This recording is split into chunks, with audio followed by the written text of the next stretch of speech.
quick. So thank you everyone for coming. We really appreciate it. And we're excited to hear Carrie give her presentation about springtime gardening and prepping for that. Again, what we were just talking about, sometimes it doesn't feel like spring yet, but it is just around the corner of when we'll actually start getting our hands in the dirt and seeing things pop up. While we're going through the workshop or the class, please feel free to put any questions you have right in the chat box. We'll be addressing those as Carrie goes along. And then if you also, thank you for everyone that submitted questions ahead of time. Carrie's going to try and cover those through the presentation, but if they aren't answered, we are going to kind of circle back at the end to make sure you get all your questions answered. So with that, I want to introduce Carrie Khoury. She is the Green Garden Mama. She's lived in Lombard and gardened in Lombard her whole life, and particularly interested in edible gardens. She also really has a heavy emphasis on sustainable growing methods, including composting, no-dig methods, and chemical-free alternatives. And she loves incorporating natives into her landscape. So thank you again, Carrie, and take it away. Well, thank you guys so much for having me and everyone for joining me tonight. I am excited to be here.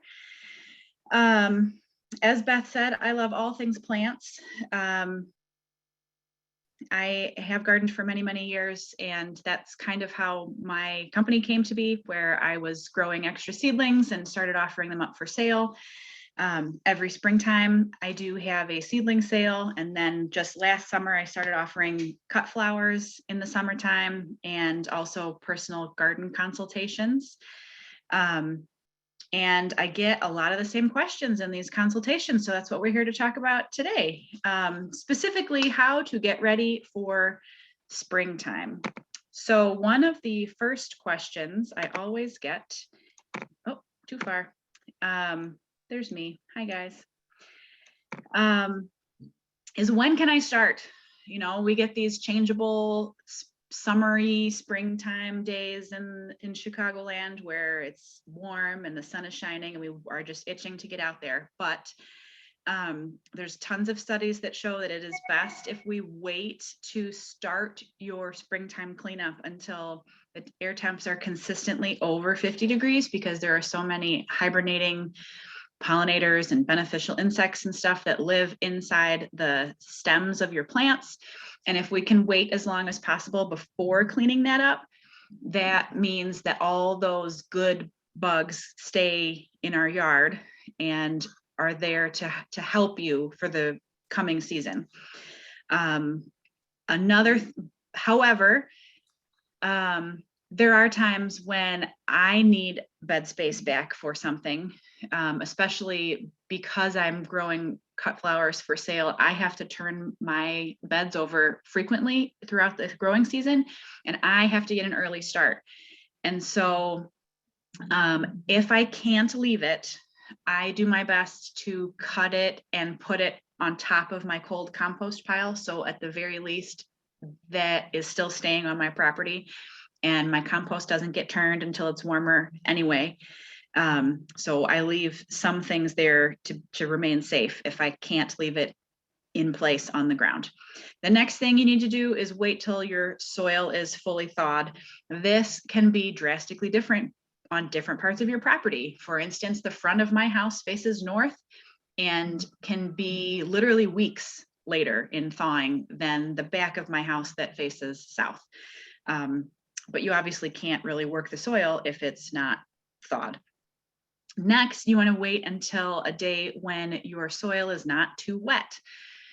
This week is a terrible time to start working outside, because if you work your soil when it's too wet, all you end up doing is creating these big clods of dirt that like ruin your soil structure and are really hard to break up again once things dry out. And you're going to have difficulty seeding into it. You're going to have difficulty breaking it up enough to be able to plant in it. So you want to wait until your soil is dry enough to work. Now, some of the things you can do when it's still cold are certain pruning jobs, specifically fruit trees, need to be pruned when they're dormant still, or one method is to prune them when they're dormant to help shape the tree. And by pruning when it's cold out, you're avoiding certain pathogens, and risk of infection can be lower. So that is a good job to do in the wintertime or in the early spring, like now, before your buds have broken. So that is an exception to your early start. Another important thing to know before you get started is, what are you actually growing? And there are 4 important categories that your plants are going to fall into. So it's not just a question of annual or perennial. It breaks down even farther than that, specifically into hardy annuals versus tender annuals. Some of you may have heard right at the beginning when I mentioned that I am already planting in the ground right now outside, and started about 2 weeks ago because my ground is thawed, and I am planting hardy annuals. These are plants that need cold but not frigid environments in which to live. Specifically outside, I've started ranunculus and anemone for my cut flower CSAs, but pretty soon I have like pansies and snapdragons and other hardy annuals that will be going in. It is not even close to time for tender annuals like zinnias or dahlias or tomatoes or peppers. Those things will die if the frost even comes close to them. And really they need temperatures over 50 degrees as a low. So those are the plants that you are waiting until, typically we say Mother's Day, but even that doesn't really mean anything because we can have a freeze after Mother's Day in a bad year. But it's important to note the distinction between the two. So if you're looking at edibles, hardy annuals, we're talking about peas, lettuces, spinach, broccoli, onions. All of these things want to start in the cold weather. And if you wait too long, they just don't perform well because they don't want to grow in the heat of summer like a tomato does. And then in between perennials and annuals, we have biennials, plants that complete their life cycle in 2 years. So a good example of that are carrots. We will, you typically are only growing it for the root, so you plant your seed and harvest it that same year.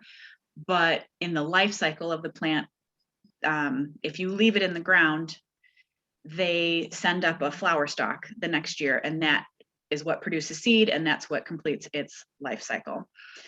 And then there are perennials, things like, tons of decorative plants, but also asparagus or berry plants, strawberries. All of those are good perennial options. Now, perennials typically don't need to wait until all frost chance is over. They also can appreciate a cooler start. Typically, I start planting my perennials around April to make sure they get a nice cool start before the heat of summer. I find that if I plant my perennials too late in the summer, they just really struggle to get established before the heat of summer kicks in. So Margie just mentioned that she's having trouble with a plant. Her azaleas were struggling, and I just lost my chat box. Hold on. So speaking of transplanting, that is a great springtime job that you can do. You want to make sure that the soil is not frozen and that it is not too wet, but in my yard, at least, my soil is no longer frozen. So once things dry out again, I will be back outside starting to do some of my transplanting. We will talk a little bit more about that in a minute, but soon is a good answer, basically. Now, I also want to mention there is there's not really like one right way to do any of these things, which is one of my favorite things about gardening. I love to read and learn about all sorts of different gardening methods, and I am constantly combining methods and borrowing the features that work best for me in my yard with my life and what I'm most interested in doing. So definitely don't feel like if you are doing things differently, that it's wrong or that you necessarily shouldn't be doing it that way. There's so many ways that we can do it. And as I mentioned to Beth before the call officially started, I've had four main gardens in Lombard within like a 4-block radius, and they've all been drastically different from each other. So your microclimate and your site specific issues make a big difference in how you approach some of these things. You know, I've had gardens with heavy clay. I've had gardens with super rich, loamy soil. I've had gardens that were 80% pea gravel. I've had wet gardens. I've had dry gardens and everything in between. And that's just seriously in a 4-block radius. So there's so many different considerations that you need to keep in mind. Moving forward, I don't know how long to wait before this. It's not changing pages yet. Hold on, guys. Oh. Okay, so we're going to talk about getting your annual beds ready first.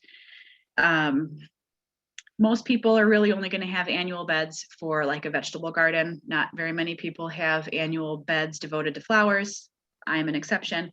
But there are some key features to making your annual beds as successful as they can be. Number one, it's really best if your soil can be covered the entire year. Now that might mean mulch. It might mean the plants themselves. It can also mean throughout the winter covering them with tarps, because it can help keep weed seeds from blowing in, and it can help minimize erosion. And ideally, keeping roots in your soil gives your soil biology a food source for the winter and keeps the biology active throughout the year.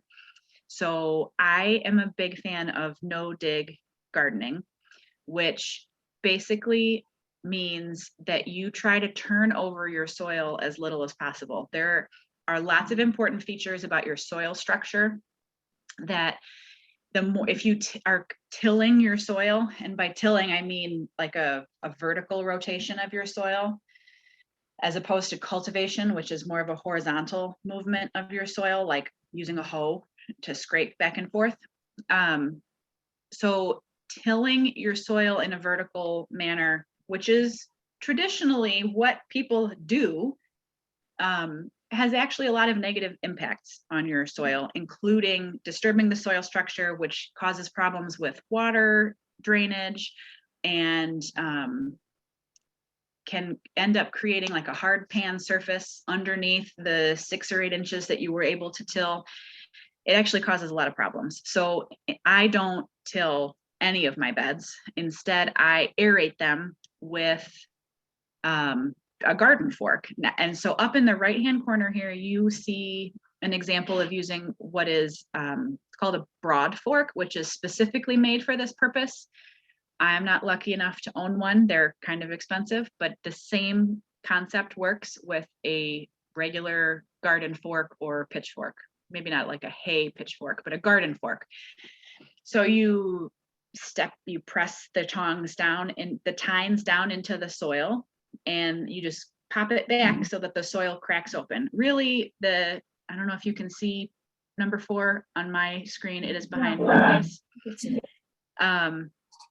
You're not looking to turn your soil over. You're just looking to crack the soil, because this lets air down into the soil, and the soil biology can take advantage of it.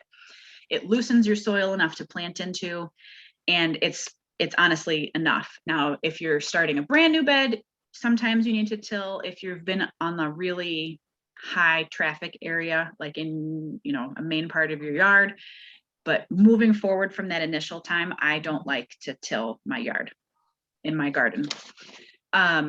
So what I do is after I've uncovered my soil, I then spread compost, and then I use this forking method to loosen the soil and help the compost kind of work down into the lower levels of the soil, but I don't do a full turning in of the compost. Ideally, you can plant into a somewhat damp soil. If it's super dry, if it's super wet, it makes it more difficult to work with. Too dry and it wicks all the moisture away from the roots of your plant, and you're going to have a hard time keeping them hydrated enough. Too wet, we run into the muddy clumping issues that we already talked about. So after I have topped with compost and aerated my soil, and sometimes before, sometimes after planting, I like to mulch.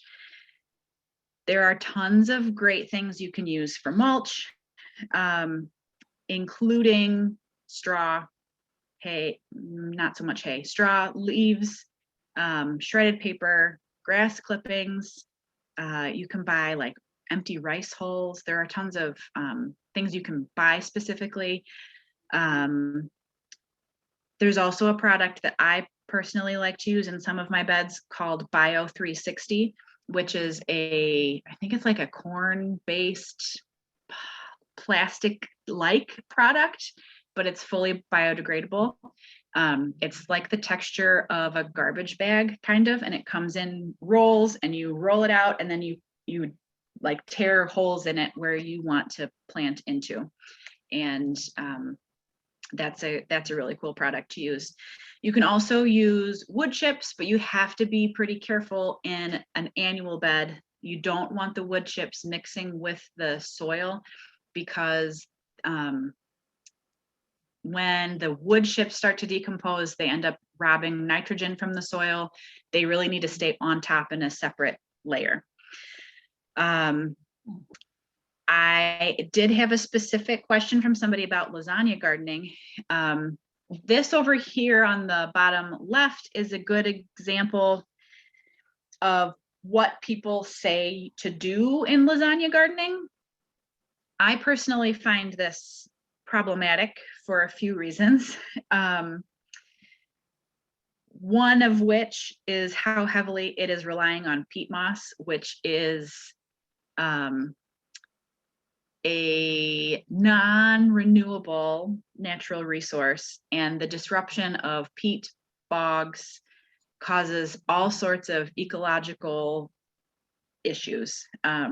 I personally am trying to work towards like using peat-free potting soil, but it's hard to come by at the moment. It's becoming more popular, but it's still more expensive and difficult to source. So anyway, I try not to use peat in my garden if I can help it. And I also find that this multi-layered approach with so many different things, while it's great if you can access all those things, it's not strictly necessary. On the simplest level, you can layer wet newspaper or untreated cardboard on the bottom directly over your ground, on top of grass, on top of bare dirt, whatever is there, and top it with compost and plant into it from there, essentially, as long as you have a deep enough layer of compost. So if you adding all these different ingredients is great, because you are increasing the variety of nutrients you're giving to your plants, but it's not strictly necessary to have all these different things. I'm going to check the chat real quick.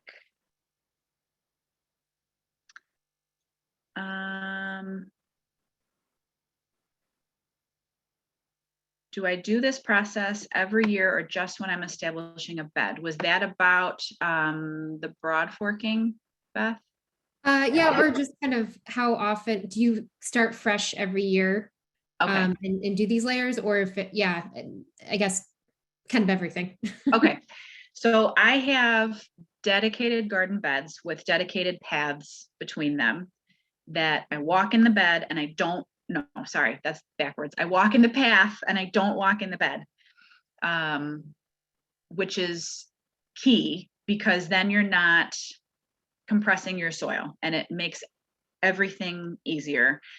My beds have been no dig for 7-ish years, and the soil is like so light and fluffy and fantastic. I do use this, I use my garden fork to loosen it every spring, and I top it with compost at least once a year. So that I do regularly. The layering, I don't do every year. I mostly do that if I'm creating a new bed. But even that, I only do sometimes. I am a big fan of the smother method, using cardboard to smother. And I made most of my new beds that way throughout the years. I've lived here for 7.5 years, and most of my beds have been created that way, and it works really well. Some of my perennial beds were just cardboard topped with wood chips until it broke down enough for me to plant into. Is a garden weasel bad? The fork goes in and you twist. It's not bad, but it does disturb the soil more, I think, than the broad fork method. I mean, the real question is like, how much are you disturbing your soil, I guess, because you really only need the top few inches to be loose enough that you can get in and plant into. I have used it. I've not been a big fan of it personally, but I've also been working in a pretty big space and it's not really helpful to me. It's too small of a tool to me. How deep should the compost be for the layered garden? That depends a little bit. Margie, if you're like, are you making a new bed or are you topping your existing bed?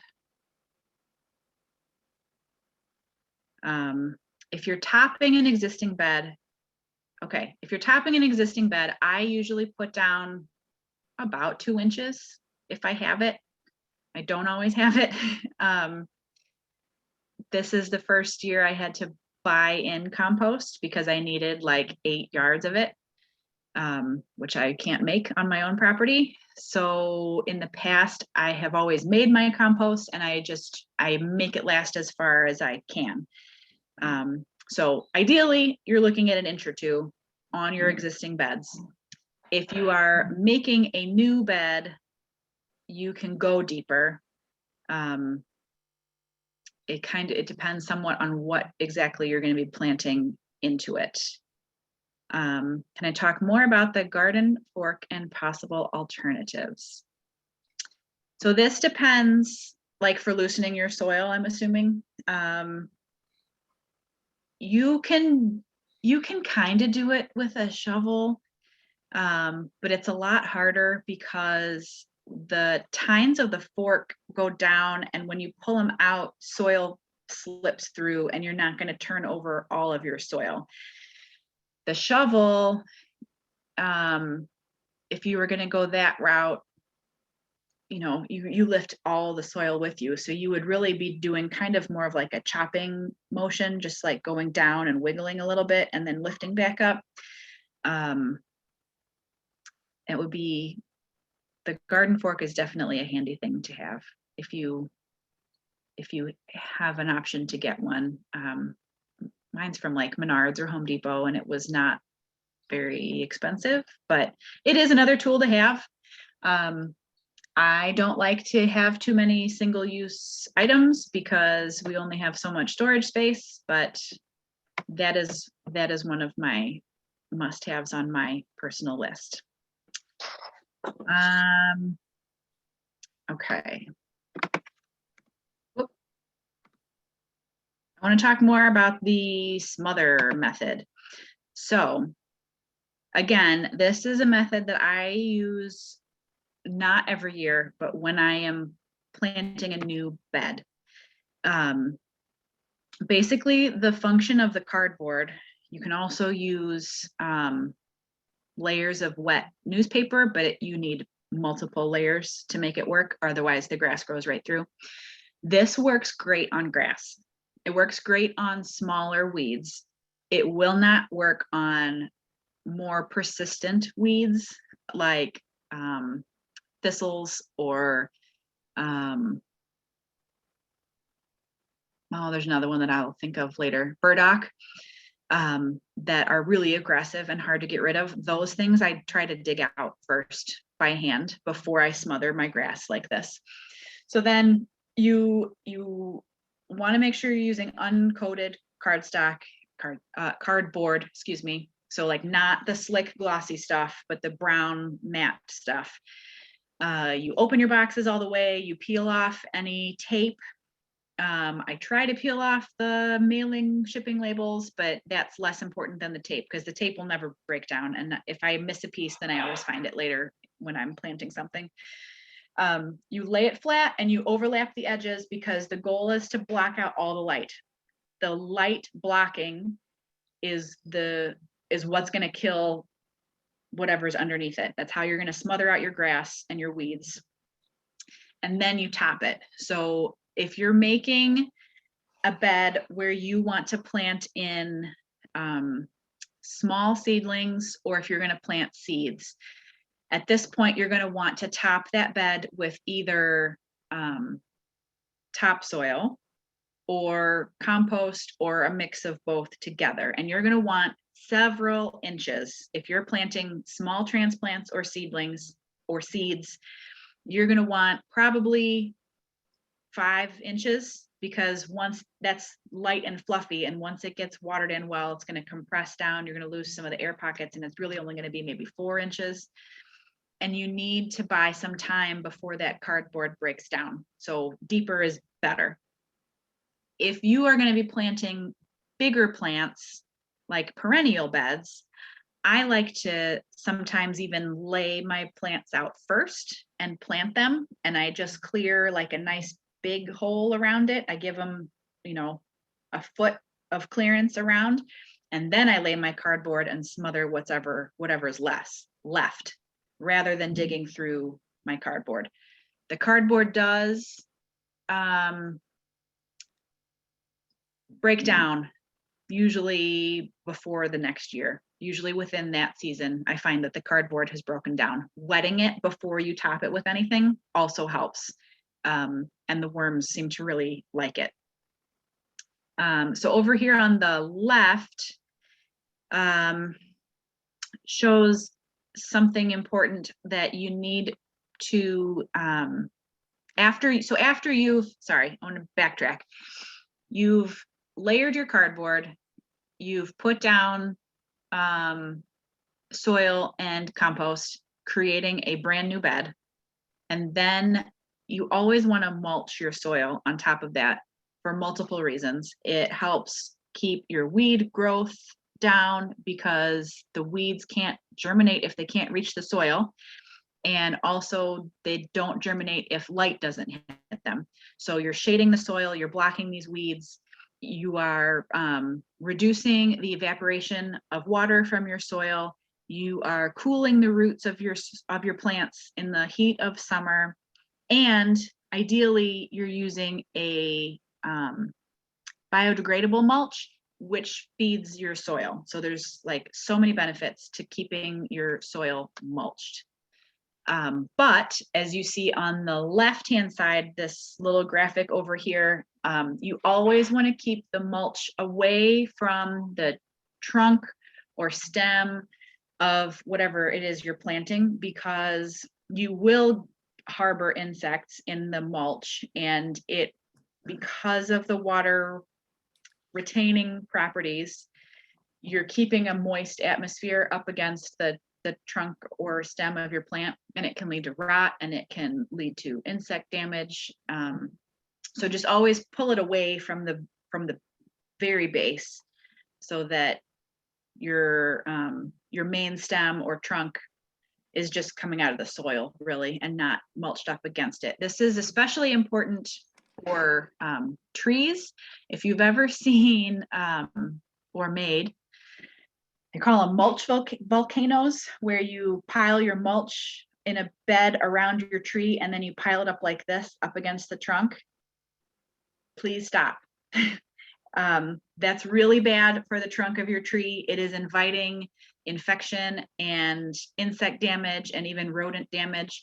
You always want to have more of a crater on the inside around your trunk of your tree, so that your mulch goes like this and then comes back down to where your tree grows out.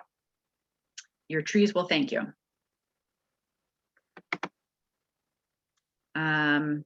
Okay, so the last method that I just showed you, the Smother Method, I personally use mostly for my perennial beds, because it's easier to do. I like to plant my perennials first, and then I smother the remaining soil and top everything with mulch, so that I don't have to dig through my cardboard layer.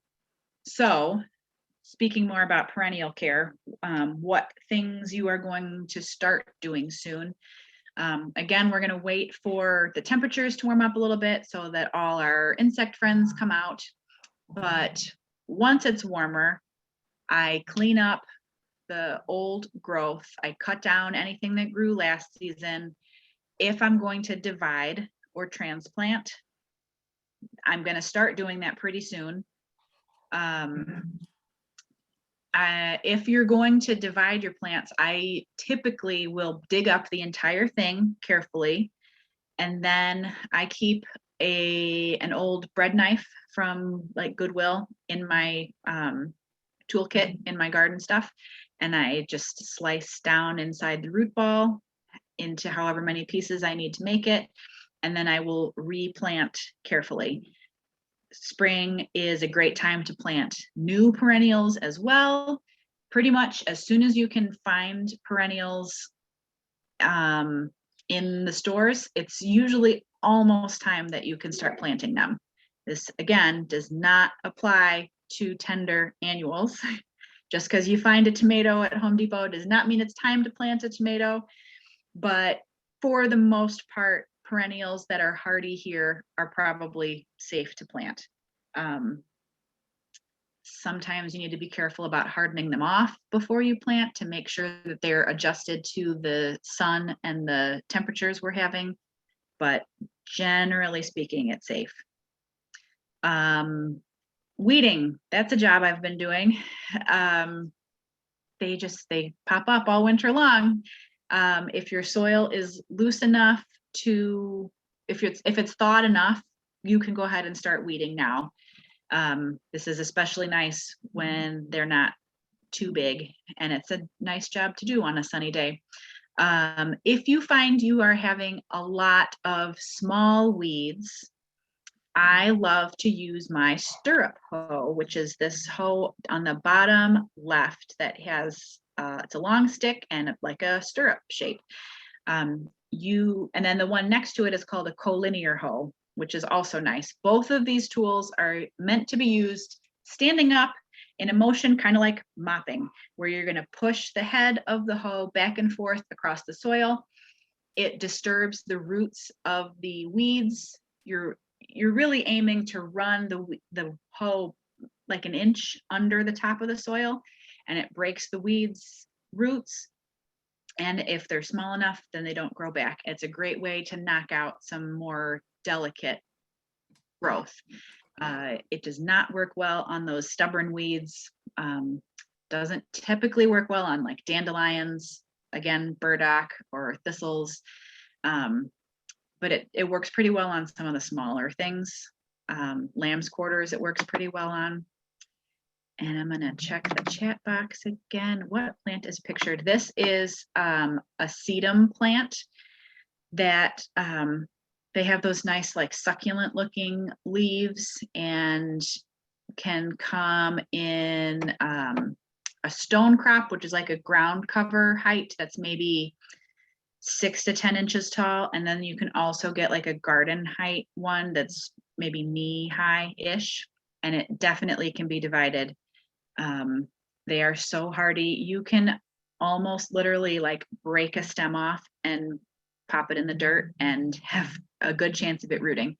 So if it has any root on it at all, it's going to be pretty happy to grow. Sedum is fantastic, one of my favorites. Do we have any more questions I haven't answered so far about the stuff we've talked about? Otherwise, I'm gonna skip to the next page. I can always come back. Okay, so one of the next questions I get is dealing with specific light situations, usually shade. Shade can actually be great, in my opinion. And not all shade is created equal. So it's totally different whether you have shade under a deciduous tree, where you're going to get like this time of year, it's a nice spot for bulbs to grow because they get the sun they need in the springtime. And by the time those trees leaf out, they've typically done all the growing they need to do and are about to go dormant. So growing under a deciduous tree is different than under a coniferous tree, like an evergreen. Typically that shade is drier, more acidic. Those are places that can be a lot trickier to grow things. The shade of buildings where it's like, a hard shadow after a certain time of day. I don't even know where I am in here, guys. Okay, and then how much moisture you have in your shade. If it's dry, typically like under a building or next to a building or under a evergreen type tree. If it's a more moist shade, all of these factors come into play deciding what you can grow there. Luckily, there are tons of ornamental plants that are really well suited for growing in shade, and I'm happy to give some suggestions about that as well. But people tend to struggle more with kitchen gardens in their shade. What can I grow to eat in the shade? I have a nice big yard. I have 0 trees in my own backyard, but I am surrounded by really tall, old growth maples, silver maples, which are great for shade, but awful for their little helicopters that come down. And my garden is in that shade. So I have to really be careful about what I plant where. And I also keep in mind that there's kind of like a gradient of how much shade I get. So I have like a higher shade area, and then the light increases as I get away from those trees. So I try to keep that in mind when I'm planting, and I make sure that I get the stuff that needs the most sun in the sunniest parts of my yard, obviously. So the things that do better in shade, you want to make sure you are getting some sun. Anything in full shade is really going to struggle. So ideally, you're looking at least a half a day of sun if you can. Longer is always better. But if you don't have a lot of sun, the best things to focus on are like leafy greens, sometimes root vegetables, but just know they're probably not going to grow as big as fast because they're not getting the sun that they really need for growth. And also keep in mind that the point of the sun, it's how they're going to photosynthesize. So if a plant is really well suited to a sunnier area, you are depriving it of the energy source it needs to make its own food, which is why these plants are struggling in the shade. So sometimes root vegetables do well, herbs usually do well. Smaller vegetables like peas or green beans tend to do well also. Tomatoes tend to have a much harder time, but cherry tomatoes tend to do better with less sun than full-size tomatoes do. So after many years of experimentation, I have learned I need to mostly focus on cherry tomatoes in my own yard. I found I was growing like 20 to 30 tomato plants at a time in order to have enough tomatoes that I could can tomato sauce. And I learned that if I go 3 blocks away and plant like 3 tomatoes at my mom and dad's house in full sun, I have more tomatoes than if I planted 20 at my own house. Same varieties, same weather, different amount of sun, different site issues. So I've tried melons. I have terrible luck. I've tried corn. I've not had good luck. Peppers do okay, especially the smaller peppers like jalapenos. Jalapenos just tend to produce a lot more peppers per plant and do well. But also keep in mind that like some of these, the issue of shade can be beneficial also because the evaporation of your soil is going to be slower. Typically, you're going to have more moisture in your soil in the shade. It does help protect more sensitive leaves. There are some plants who need that extra shade in midday.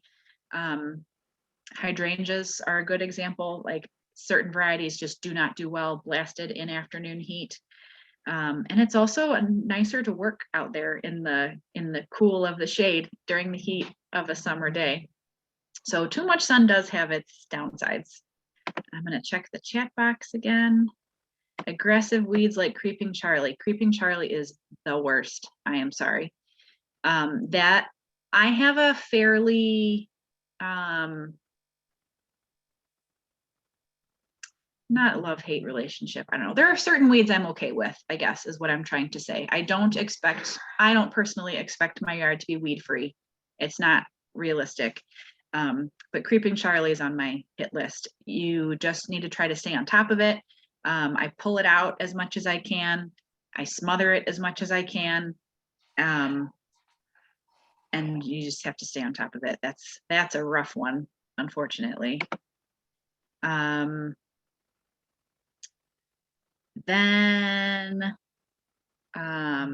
sun, if you're lucky enough to have full sun, you can grow pretty much anything, but you do have some other issues you need to pay attention to, like everything's going to dry out faster in the sun.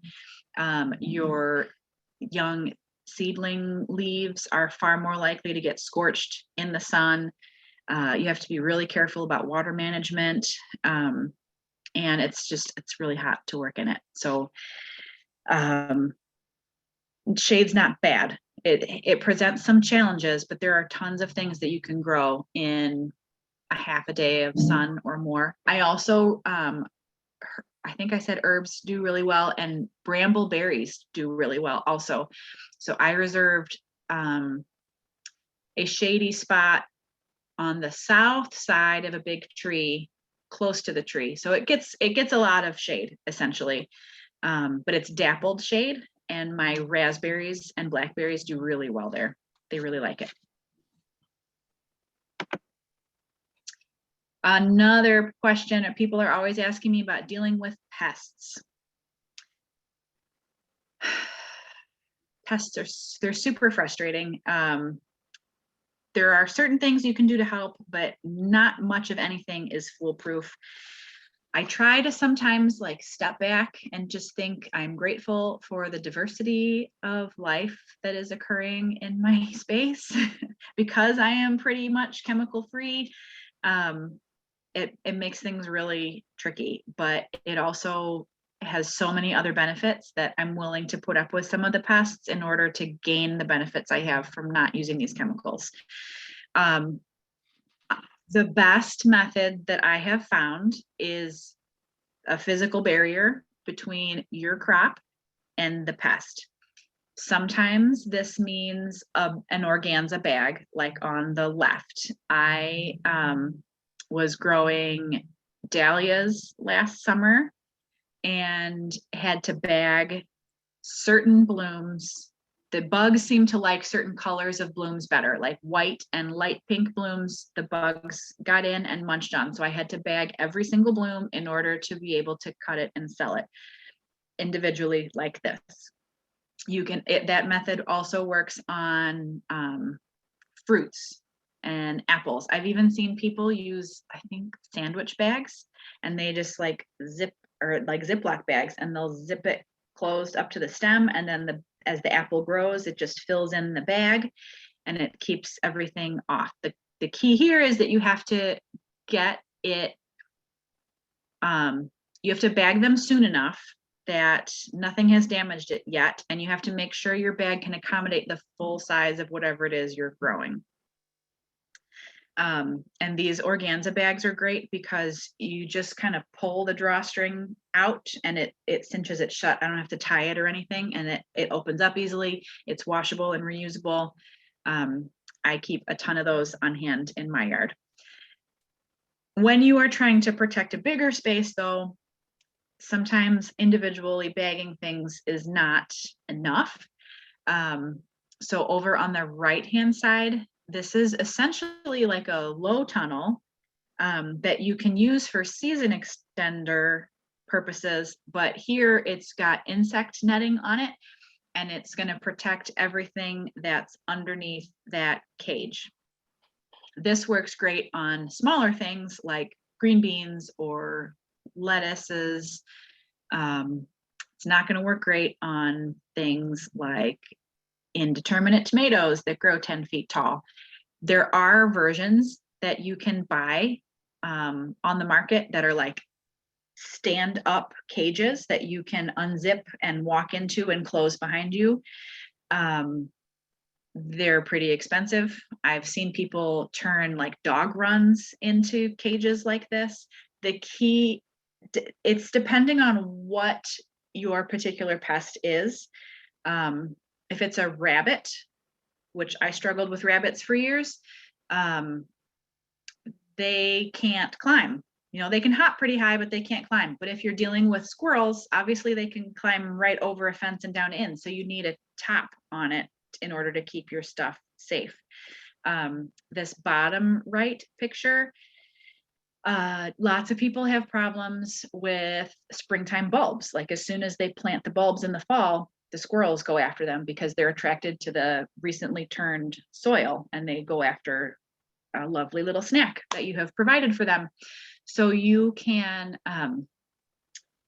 lay chicken wire down over the beds that you've planted, and then they can't dig through. I've also seen, I know a lot of people that have more persistent pests like voles that dig under the bed to get to those same bulbs. And in their situation, they have to line the bottom of their trench or bed with a chicken wire type thing or hardwire netting. And then they fill the bed with soil and they plant into it. And then they have to protect the top as well. It does work. It is hard work to do it, but that's one of the most guaranteed options that I have found for protecting. And if it's raccoons that you're dealing with, that can be even trickier because some of those guys can even figure out how to open latches. And it's like, those are frustrating. And if rabbits might chew through insect netting, but it's always worth, you know, trialing some of these different methods to figure out what is going to work best to protect your crop from your pest. The insect netting will work great on the cabbage moth larva, the little green caterpillars that just destroy my broccoli and kale and any sort of cole crop that I have. The key is you have to make sure that that cover is on before you see the white butterflies around, because the white cabbage moths, as soon as they lay the eggs on your plant, now the bugs are underneath your netting. So the key is catching that early. There are some other deterrents you can try. I mean, I've tried human hair. I know people have tried bar soaps. There's like a garlic or spicy pepper spray you can use.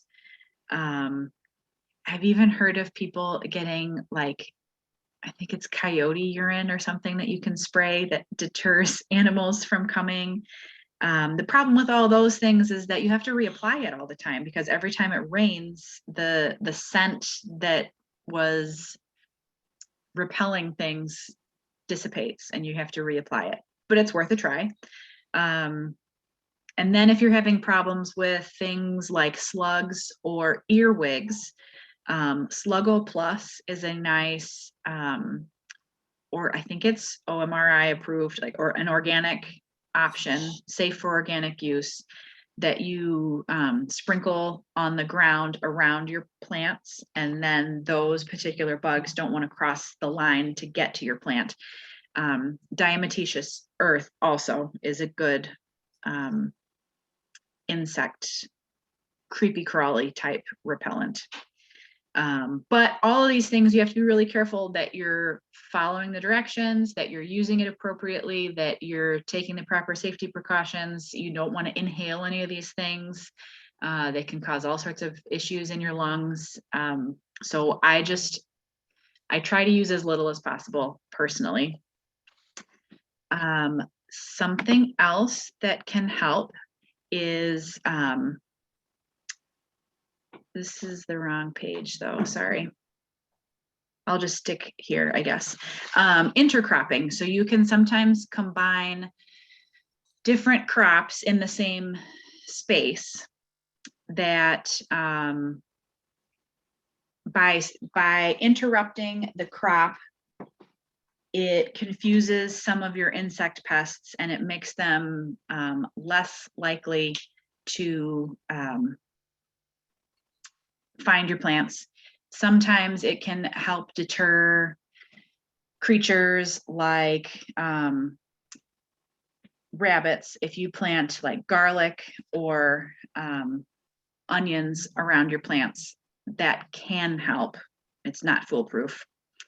And then if you are going to use any other chemicals, even organic ones, even neem oil, you have to really be careful to follow the directions and be aware of when and how you're using it, because it can,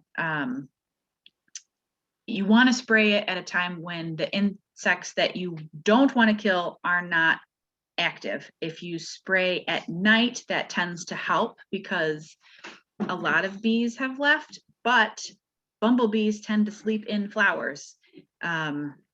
And so spraying at night, you can still catch the bumblebees unawares.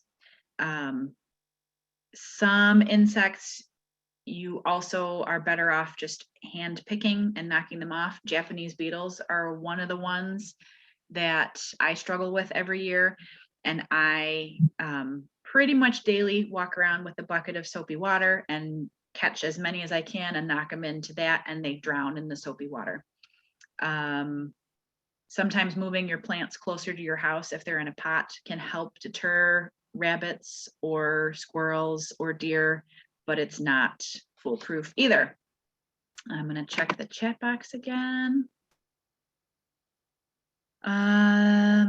Let's see, this may be a fall planting question, but related to spring blooms. I was going to buy tulip bulbs to plant, but have a ton of squirrels in my area and yard. Is there a way to keep them from digging them up? So that is one of the chicken wire is a good option for that, where you would plant your bulbs, and then once they're planted and covered up with soil again, you would lay out some chicken wire bigger than your planting area if possible, and weight it down with rocks or bricks or something, at least until the ground is frozen. better if you can leave it till spring, because then I've had some, once the ground thaws, they'll go after my bulbs.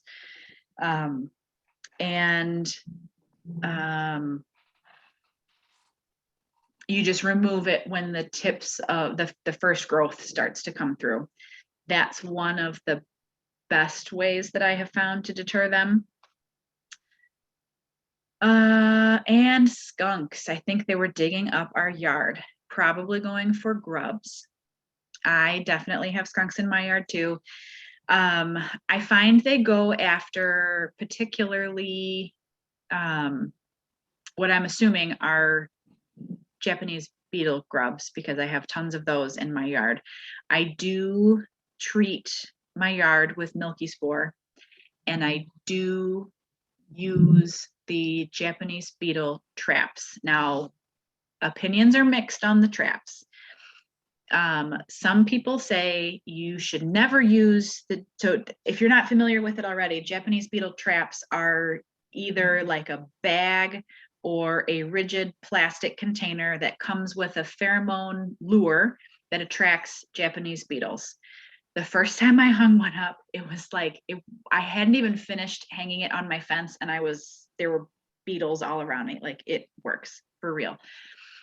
So some people say you shouldn't use them because it attracts more beetles to your yard than you would have originally had.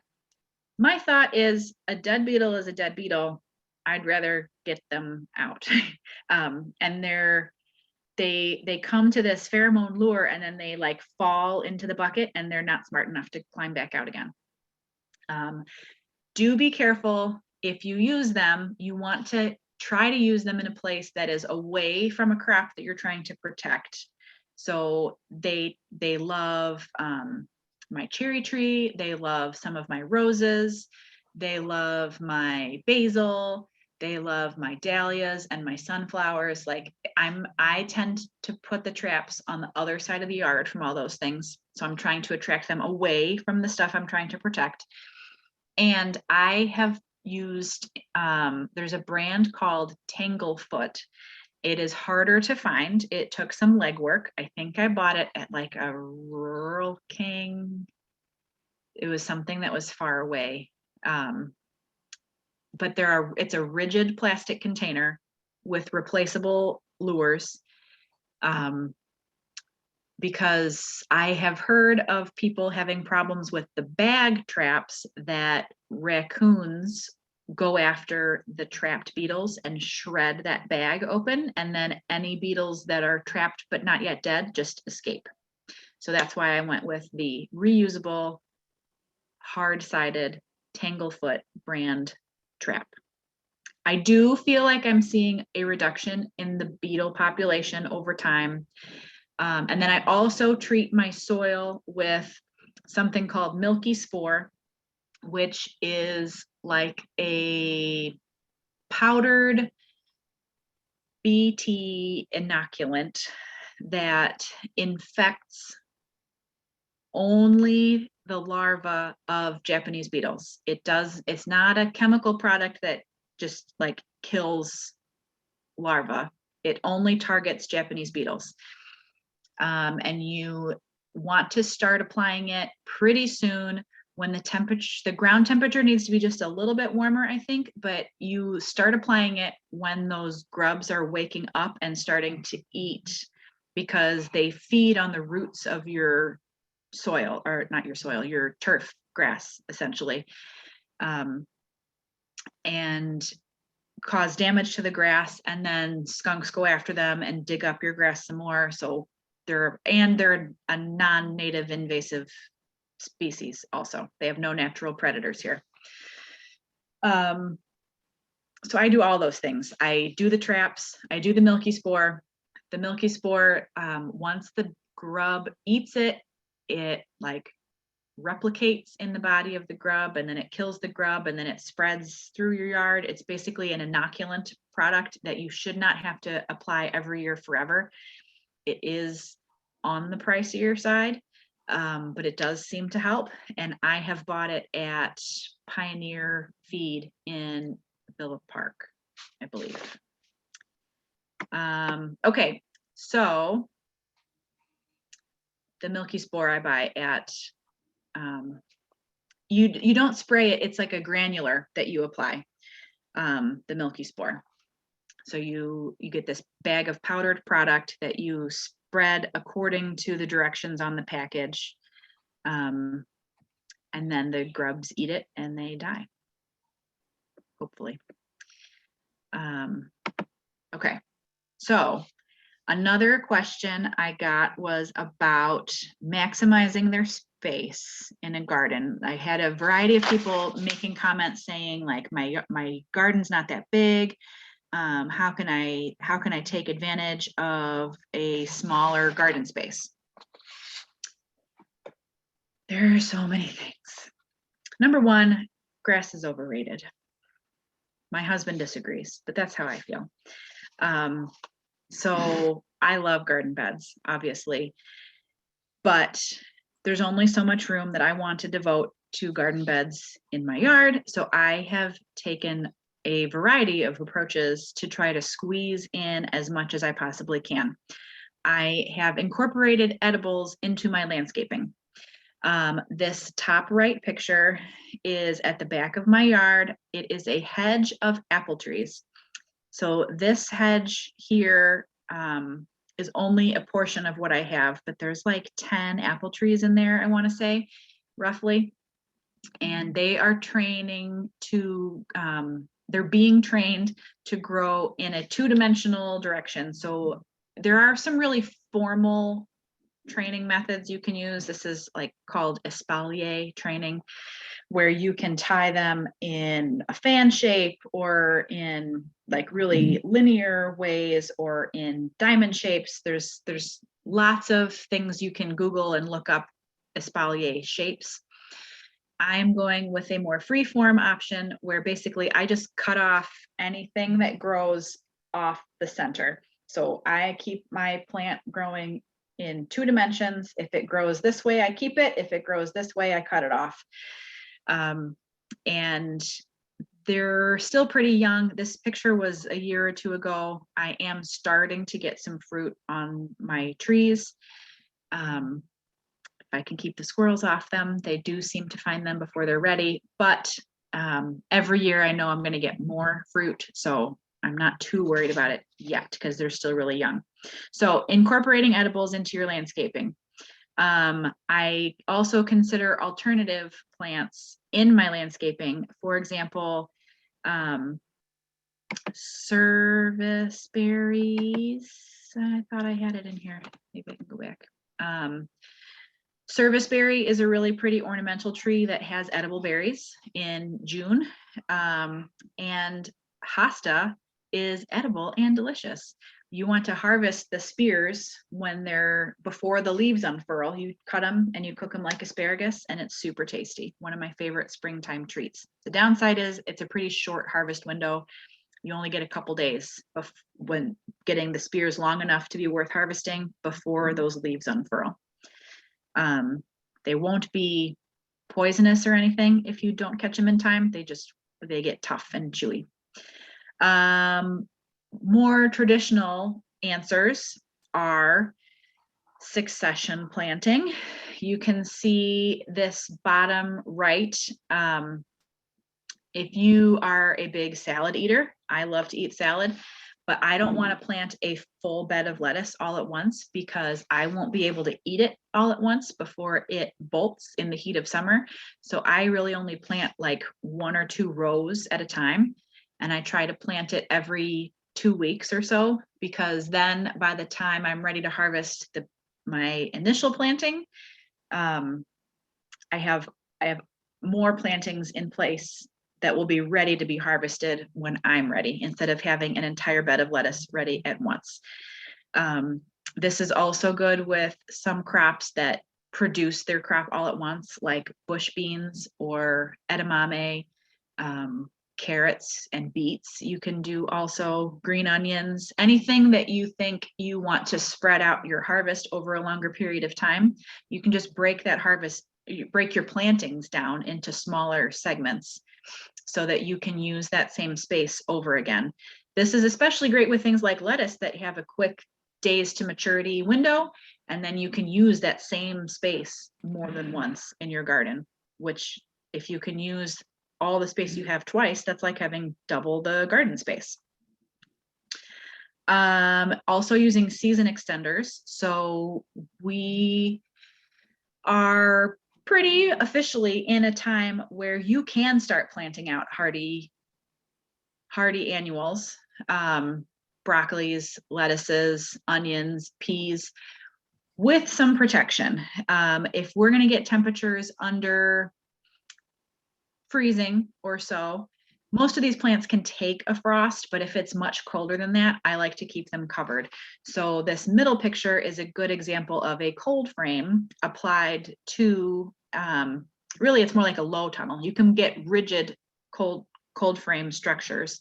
This is more of a low tunnel where it's like a flexible PVC pipe that runs up and over your bed, and you're going to use something called row cover. The brand name I buy is Agribon, and you just drape it over the top, and it will protect your plants from the temperatures a little bit. It gives you like a 4 to 7 degree buffer in temperature, which for cold hardy crops a lot of times is enough, unless we're going to have a really big drop, like teens, single digits. Then I might have to put multiple layers. And there are other things that you can do to boost the temperature out there just a little bit to keep it from getting too cold.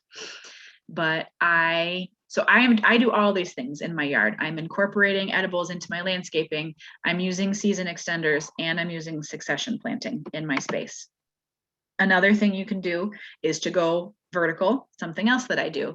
So you can see this top left picture. If you're going to grow something like melons, which are a big sprawling plant, they take up tons and tons of space, but you can also train them to grow vertically. The right-hand picture is from my yard. I use something called cattle panels that I bought from like a tractor supply place, I want to say. They are rigid metal gridwork panels made for making livestock fencing, basically. But you can bend them into an arch. These are sturdier than like a chicken wire, garden wire fencing. I could probably hang from the top of the arch and not make it crush under my weight. They're really strong, and they're weighted into the ground with rebar stakes that are driven down that keep them from popping back open again. And I've grown melons on them. I've grown butternut squash that have been like, big butternut squash, and it holds them up no problem. I've tried so many different ways of trellising and growing tomatoes, and this has been my favorite way. So this picture shows an indeterminate cherry tomato growing up and over the left-hand side. And then I just reach up and I harvest right out of there. I'm going to check the chat again. Jenna, I'm going to come back to your question about easy to grow varieties. We're going to talk a little bit about that at the end. But Margie, this product was called a cattle panel. You might find them sold as livestock panels or hog panels. The difference, it tends to be like the size of the opening in the grid. Make sure you're getting something that is big enough to reach your whole arm through. My grid opening is something like 4 by 6, I want to say. So I have lots of room to get in there, and I weave the plants in and out sometimes, or I'll tie it on with like strips of fabric, or I've bought plant clips. I bought mine, I think it was at Tractor Supply, which was in Carpentersville. I mean, this requires a pickup truck because they're like 16 feet long. They went up and over the top of our pickup truck and they were tied down. They are kind of hard to find. You have to, have a way to transport them home, because I couldn't find a way to ship it to me. But if you know anybody who is willing and able to transport it for you, I highly recommend trying these. They are super sturdy. They will last for years and years and years. And pre-COVID, they were very affordable. They were like $25-ish per panel, which to buy a super sturdy trellis is like a bargain, in my opinion. I couldn't find anything else that was comparable in price and as sturdy as this, but they are hard to get home. They were very hard to get home.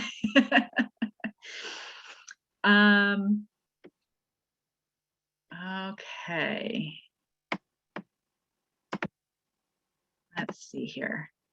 So here's a picture of the Hosta Spears. This is about the length that you'd be looking for. I find the really common green and white variety, like the green center with the white edges, makes a nice fat spear. A lot of the big leaf varieties make a nice big spear. I like to just keep a few extra plants tucked away somewhere where I can harvest like half of the spears from, and then I let the other half grow. And by the time the leaves unfurl, you can't even see that I took any out of it. Again, my face is behind this on my screen, but over in the top right-hand corner are the berries of serviceberry, also called Juneberry or Amelanchier, I think, which is a native edible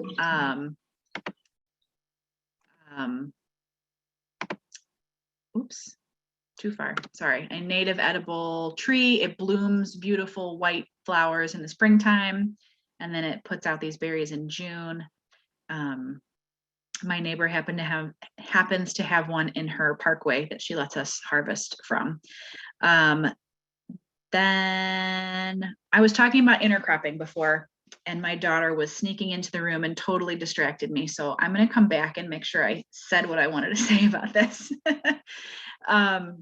Intercropping. So it is one way to help deal with some certain pests. If you get a pest like the cabbage moths that are really attracted to a certain type of plant, and so if you're able to break up your crop so it's not all in one spot, it can help make it harder for pests to find it. It can also help with space saving issues. The Three Sisters method of growing corn and beans and pumpkins or squash together is a good example of intercropping. The only thing you need to keep in mind is how the plants will interact with each other. So you don't want to mix like two really bushy things together. But if you can plant something tall and skinny next to something low and sprawling, that can help. Or if you can use something tall and skinny and the thing can climb up, like the dry beans climb up the corn. I intercrop planting lettuce under my tomatoes because they benefit from the shade that the tomato puts out by the time the tomato gets big enough. Those are all examples of intercropping combinations. Also, a way of getting more bang for your buck in your garden is how you're spacing your plants. I follow something called intensive spacing, where I cram in as many plants as I can, and I tend to plant a little bit closer than people recommend for certain things. Flowers especially, because when you plant them super close together, they're competing for light and they stretch taller, and I get nice long stems, which for me is beneficial. It's not beneficial if you're looking for a full bushy plant of some sort. But the benefit of planting really close together is that you, as long as you keep your soil healthy, you can fit more plants in the same amount of space than in a traditional row method. Rows with like walkways in between each row are a huge waste of space. So if you have a smaller footprint that you need to work in, don't grow in rows, grow in blocks or beds. One important factor in that is that your beds need to be narrow enough for you to reach into from both sides. So I typically recommend to people that they don't make their beds any wider than 4 feet, between 3 and 4 feet wide, as long as you want to make them. But that means that from each side of your bed, you can comfortably reach in to the middle point for weeding, for harvesting, for whatever jobs you need to do throughout the season. Any wider than 4 feet, unless you are really tall, is pretty uncomfortable to try to get into the middle. Every year I have tried to tell myself like, oh, it'll be fine, I'll just make it a little bigger. It's not fine, it's not okay, it's uncomfortable. Don't make your beds too wide. But you have to keep your soil well fed if you're going to be using a more intensive planting method, which is why it's so important to be like topping off with compost and not tilling your soil too much. You have to make sure you are taking good care of your soil so that your soil can keep working for you. And then the bottom right picture is an example of some of my beds.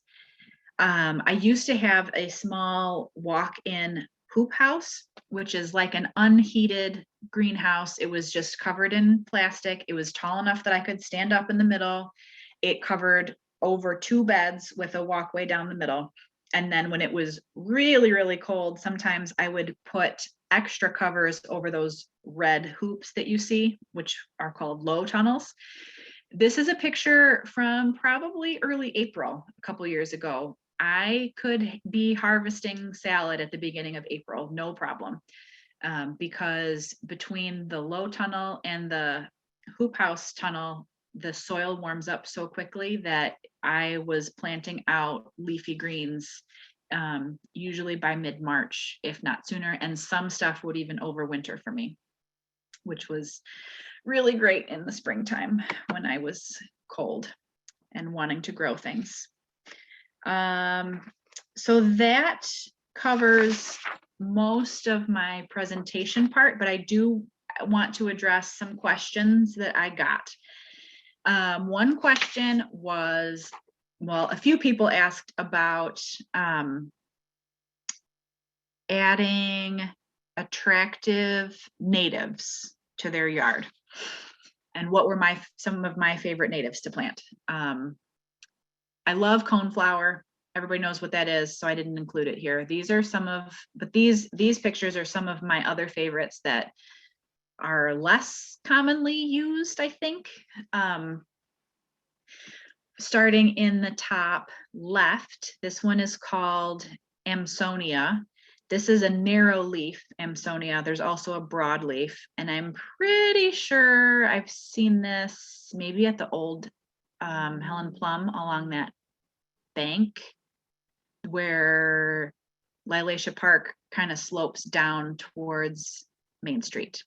The middle picture is a maidenhair fern. Good. So the Amsonia is good for sun and can tolerate pretty wet soil. I think it's good for rain gardens also.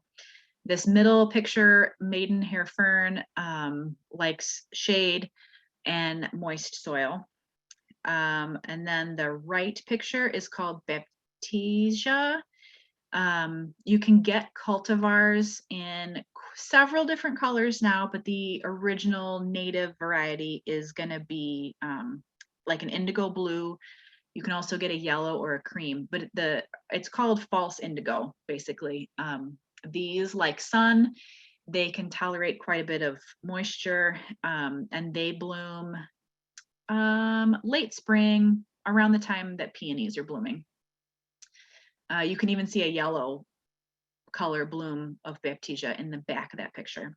Then going back to the left, the lower row or the middle row is an oak leaf hydrangea. Those do well in part shade to pretty sunny, and they get pretty big. And they it is a native variety of hydrangea that has a giant leaf shaped like an oak leaf and a long pointed panicle type bloom head. The middle picture is a variegated Solomon seal that likes moist and shady locations. It does spread very slowly, so it takes a little while to get established. Then the bottom left is a native geranium, which also spreads a little faster, but not super fast. And then prairie drop seed on the bottom right. Tons of sedges look similar and also do really well. In native, there's tons of native sedges. Margie, thank you. If you're still here, I don't know if you left. And more people asked about resources for purchasing native plants, and where can they learn more about native plants. Morton Arboretum has a link, and the Chicago Botanic Garden also has a link. There's a place called Growing Place in Naperville, or I want to say Aurora, possibly. And then two online nurseries, Prairie Nursery and Prairie Moon Nursery, both have some pretty extensive selections online for good native selections. Okay, so I want to go back to questions people submitted. Somebody asked about squash. I'm just going to read here. Okay. Well, okay, getting transplanted milkweed to grow. Common milkweed does not transplant well unless it's a seedling, because they don't. So if you are going to try transplanting milkweed, you can try planting it and cutting it way back down to like wherever the first set of leaves are. I've heard of people having better luck doing that. Otherwise, you should try to purchase as a seedling or grow from seed.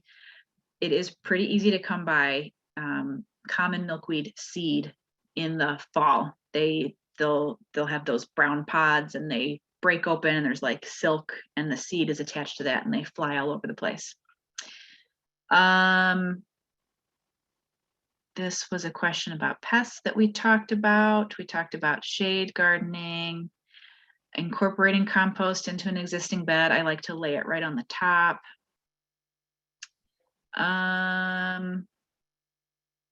Squash borers are a big pain. You get them in cucumbers, you get them in zucchinis. So squash borers are an insect that tunnel into the main stem of the growing plant and eventually will kill your plant, and then you don't get any more harvest. Those are tricky. So the best thing you can try is to try to delay your planting. If you plant them after the mature bugs are out, then they can't lay their eggs in the stem. So basically you're like breaking the cycle. Instead of planting out in mid-May, you can maybe plant out in like late June and shoot for a late harvest. That can be really helpful. In really bad cases, you might have to wait a full year and just rest. You can also try planting in a different location if you have a big enough yard to do that. Most of us here don't. So planting later can be really helpful, or you might have to take a year off from planting squashes and wait and see if you can break the cycle that way. Grubs we talked about, And then the rest of the question was, the first years of my garden were phenomenal, but now, even though I've used various fertilizers like Miracle-Gro and compost, my garden doesn't really thrive. If you feel like you're doing everything right and it's still not working, I would definitely invest in a soil test. After years of adding amendments, you can really offset the balance of your soil to the point where it just nothing wants to grow anymore. More traditional forms of fertilizer have a lot of like salts that build up in your soil. It can get your macronutrients of nitrogen, potassium, and phosphorus out of whack. Definitely look into getting a soil test. You can look through the U of I extension office, I think, will offer some locations. They're not terribly expensive. I want to say you can get it tested for around $20. And to do that, you basically will dig up like a sandwich bag's worth of soil, and you'll mail it in, and they'll analyze your soil, and they'll give you a report back, depending on which test selection you make, that will give you your macronutrient levels, sometimes your micronutrient levels, and you can then determine if something is majorly out of whack, how you want to fix it. And the U of I extension office is really good at helping interpret those facts also, so that you know how do I move forward from this test result. What else? Squirrel deterrents we talked about. Oh, some go-to affordable garden centers. So Green Garden Mama, again, does sell plants in the springtime. I have my full list, my almost full list available online at greengardenmama.com. There's a tab for shopping, and all of my annual seedlings are up there. My dahlias are up there. But some other great local options are Pioneer Garden and Feed in Villa Park, Hackers on 53 in Lombard, and Schwartz's nursery has great shrubs and perennials on 53 and Army Trail, I want to say. Platt Hill Nursery in Bloomingdale is great. Wanamaker's in Downers Grove is great. So if you're looking for an option that's not Home Depot or Menards, all these local nurseries are great because their plants are high quality and the staff are really knowledgeable about what they're selling you. What else?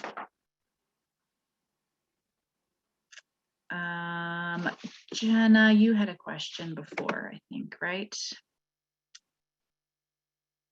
New to gardening, and we're thinking about starting a raised bed, thinking tomatoes, cucumbers, maybe peppers, some easy to grow varieties. How many of each plant should I place in a small garden bed? So this is more about like plant spacing in general.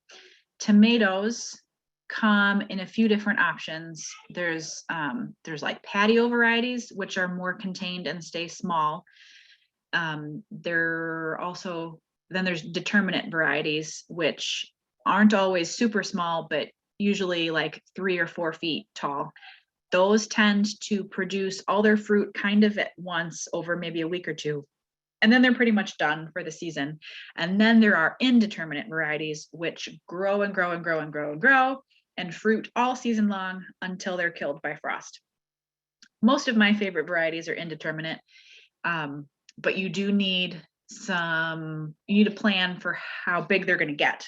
So if you're growing an indeterminate tomato, you might need a whole garden bed for one, if your bed is 4x4, unless you're going to trellis it or grow it vertically. Peppers stay smaller. Bell peppers tend to need about a 1 foot footprint because they stay smaller. They're a little bit more vertical. Cucumbers are another great one to trellis. They grow up really easily. They climb on their own. They have little tendrils. I've even grown them on chain link fences. You know, you don't have to have fancy stuff to grow these things. So pay attention to what the actual plants you're growing are. If you're growing, like what kind of a tomato are you looking at? Which peppers specifically are you looking at? Jalapenos tend to get a little bit bigger, but you get a lot more peppers on the plant. I hope that answers a little bit of your question, Jenna. But you can also interplant if you wanted to put like one tomato and 2 or 3 peppers and a cucumber. And if you have the support to grow those things, you can probably still plant underneath those things some green onions or lettuce, something that's going to stay smaller and thrive in that shade. Does anybody else have a specific question I did not get to? Somebody asked this morning about beets. They wrote, I understand beet seeds are not just one seed, but multiple seeds within the same pod. When they emerge, should the tiny plants be thinned immediately to leave only one growing, or is it better to leave them alone? I've always been puzzled by beets. That is true. They are a seed pod where several beets will grow. So there's a couple of things you can do. Yes, thinning sooner is always better than waiting, but you need to be really careful about pulling them out, because you can disrupt the roots of the surrounding plants. So it's actually better to go in and snip off the tops of the ones you're trying to remove, because even if you leave all of the stem, as long as you remove the little cotyledon leaves, it can't photosynthesize, and that's a dead plant now. And then you're not disturbing the roots of the surrounding beets. But you don't have to thin them too much if you're planting the seeds farther apart, because there is actually a method of planting root crops specifically, where when they give you this spacing, it's more about like how much soil does each plant need in order to grow healthily, and it's less about the distance between each plant. So instead of planting in a row 1, 2, 3, you can also like clump 3 together in the middle and leave extra space around it. There are some commercial farms that grow this way on purpose, because it takes 1/3 the time to plant a clump of 3 than to plant 3 individually. And so it's essentially cheaper for them to grow it that way, because it takes less time. That is something I've experimented with in the past to some success. Some things you can wait for them to get a little bit bigger and then just harvest them as like baby beets or baby carrots or whatever. Just if you are gonna, but you can thin them immediately. Just make sure you're not disturbing the roots of anything else. And that goes for anything you're thinning. The question's cut off, but one year your garden got lots of green leaves but not many vegetables. That could mean that your nitrogen is too high, and that would be worth getting a soil test perhaps. Beth, see, I told you I would talk forever about plants. It's been 1 hour and 40 minutes. Well, it's been wonderful. And I do want you to look at the questions too, but just wanted to see, if anyone does have any extra questions, they can still put them in the chat a little bit. But we probably do want to wrap up a little bit just so people can I've had some visitors come in a few times. So. Some pretty cute visitors, I'm sure. Yeah, so if anybody else has any last questions that I can answer, please feel free to pop them in the chat. So while you guys are thinking of that, I just want to say, well, thank you everyone for joining us tonight. This was a great, great time here. And also thank you so much to Carrie, Green Garden Mama, for providing so much knowledge and resources for everyone here too. I think I learned a lot for sure. I'm going to put your URL with your shop tab in the chat. So if anyone's looking for that. And then I also do want to quickly tell everyone real quick about some upcoming Prairie Food Co-op events that are upcoming. I see Brooke Bingaman is on the event as well. And so I want to make sure we are doing a soap making class, April 25th. Sorry, it's all squished together, I see there, but you can get the URL there too. And then, hold on, we are also doing, if anyone is interested in community solar program, we are hosting a Q&A about the program and how you can get signed up with that too. And so there's a link there. But again, if anyone does have any more questions, feel free to put them in the chat.